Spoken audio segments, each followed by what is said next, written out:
മോളെ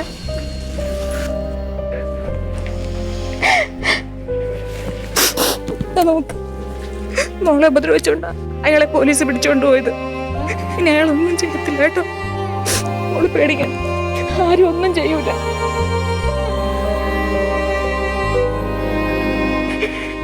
ചേച്ചി, ഞങ്ങൾ ഇവിടുന്ന് പോവാ.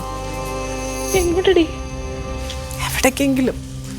ഈ പേടിപ്പിക്കുന്ന അറ്റ്മോസ്ഫിയറിൽ ഇനി മോള് വളർന്നു കഴിഞ്ഞാൽ അവൾക്കൊരുമാതിരി ട്രോമ പോലെയോ ടെൻഷൻ ആയിരിക്കും. അതൊന്ന് മാറ്റണം. എവിടേക്കെങ്കിലും പോവാന്ന് വിചാരിക്കും. ഒളിച്ചോടേണ്ടത് നീയും കുഞ്ഞും അല്ല. ഈ സമൂഹത്തിൽ വളരാനുള്ള അധികാരം കുഞ്ഞിനുണ്ട്, അവകാശമുണ്ട്. ഒളിച്ചോടി നീ എത്ര നാൾ ഓടും? ഈ ലോകത്ത് നല്ല മനുഷ്യരും ചീത്ത മനുഷ്യരും ഒക്കെ ഉണ്ട്. അവരുടെക്ക് പേടിക്കാതെ വളരാനാ പഠിപ്പിക്കേണ്ടത്. നിങ്ങൾ എങ്ങോട്ടും പോകുന്നില്ല, നിങ്ങൾ ഇവിടെ വേണം. ഞാനുണ്ട് നിങ്ങൾക്ക്. ചേച്ചി